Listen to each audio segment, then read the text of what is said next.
खबर शामिल करते हैं पटीदन से। हमारे नुमाइंदे खुसूसी मोहम्मद शकील आरआई की।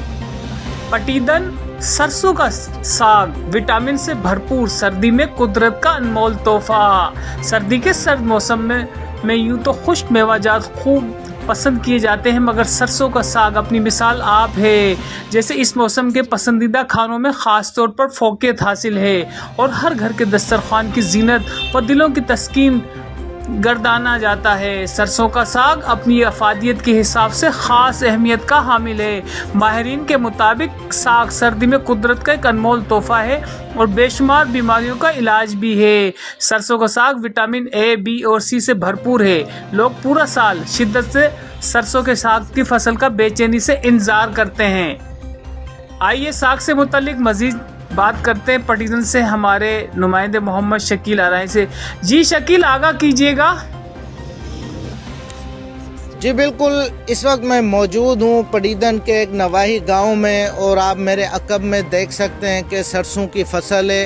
ये सरसों का साग भी होता है इसमें, और ये एक सरसों का साग इंसानी सेहत के लिए इंतहाई मुफीद है और ये बेशुमार, माहिरीन का कहना है कि ये साग बेशुमार बीमारियों में फ़ायदेमंद साबित होता है। और ये साग साल के इस 12वें महीने में इसकी फसल होती है और लोग बड़ी दूर दूर से, शहर से लोग यहाँ देहात में आते हैं और ये साग लेकर जाते हैं। इसके अलावा जो मकामी देहाती लोग हैं वो बड़े शौक़ से ये साग बनाते हैं और उनका ये रूटीन है कि वो रोज़ाना की बुनियाद पर ये साग खाते हैं। सिर्फ खाते ही नहीं है, अपने दोस्त अहबाब को ये तोहफ़े तहफ़ में भी भेजते हैं। मैं आपको ये भी बताता चलूँ कि बैरून मुल्क जो पाकिस्तानी मुकीम है वो साग बड़े शौक़ से खाते हैं और ख्वाहिश रखते हैं, क्योंकि वहाँ साग नहीं मिलता। इस वजह से उन्हें इस साग की फसल का शिद्दत से इंतज़ार रहता है। और जैसे ये 12वां महीना शुरू होता है, सरसों की फसल तैयार होती है,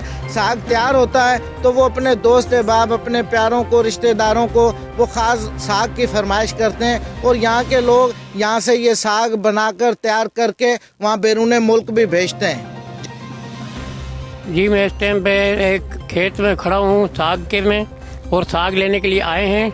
और यहाँ पे जितना भी हम साग तोड़ते हैं ये खेत वाले कभी भी नहीं रोकते और हम लोग इसको सौगात की तरह इस्तेमाल करते हैं और घर में बना के और मक्खन डाल कर खाते हैं और अपने दोस्तों अहबाब को भी खिलाते हैं और गाँव में से कराची तक हम भेजते हैं। जी बिस्मिल्लाहिर्रहमानिर्रहीम। देखिए, ये पीछे सरसों की फसल है। ये साल की एक फेवरेट फसल होती है हमारे आबादगारों के लिए। और दूसरी बात यह है कि जब ये फसल होती है तो लोगों के लिए भी ये एक दिलचस्प चीज़ होती है, क्योंकि इस वक्त आप देख रहे हैं कि सरसों पीले फूलों के साथ मुकम्मल तौर पे तैयार हो चुकी है। और इसकी खासियत ये है कि जनाब ये साग के तौर पे हम इसको इस्तेमाल करते हैं। ये साग है जी, ये सर्दियों की एक सौगात है जिसे हम भी इस्तेमाल करते हैं, गांव में भी, शहर में भी तवातुर के साथ लोग इसको अपने घरों में भी इस्तेमाल करते हैं। और मज़े की बात यह है कि सर्दियों का ये स्पेशल तोहफ़ा है जिसे लोग स्टॉक करके, तैयार करके फ्रीज़र्स में इसको अपना रख लेते हैं। और दूसरी बात कि जितने भी हमारे अच्छे चाहने वाले दोस्त हैं, हम उनको तोहफे के तौर पे तैयार करके मसाले डाल के अच्छी तरीक़ेकार से उनको भी ये गिफ्ट करते हैं, जो इस चीज़ का बहुत दिली तौर पे खुशी महसूस करते हैं। और मज़े की बात यह है कि साग का तोहफ़ा जो है बैरून मुल्क भी जाता है, अंदरून शहरों में भी जाता है, तो इसको हम अपने फ्रीज़र में इस्तेमाल करते हैं। सारा साल ये इस्तेमाल में रहते हैं। इसके बेशुमार फ़ायदे हैं। सर्दियों में जनाब इसको जिस तरह कहते हैं ना कि एक अक्सीर के तौर पे लोग इसको इस्तेमाल करते हैं।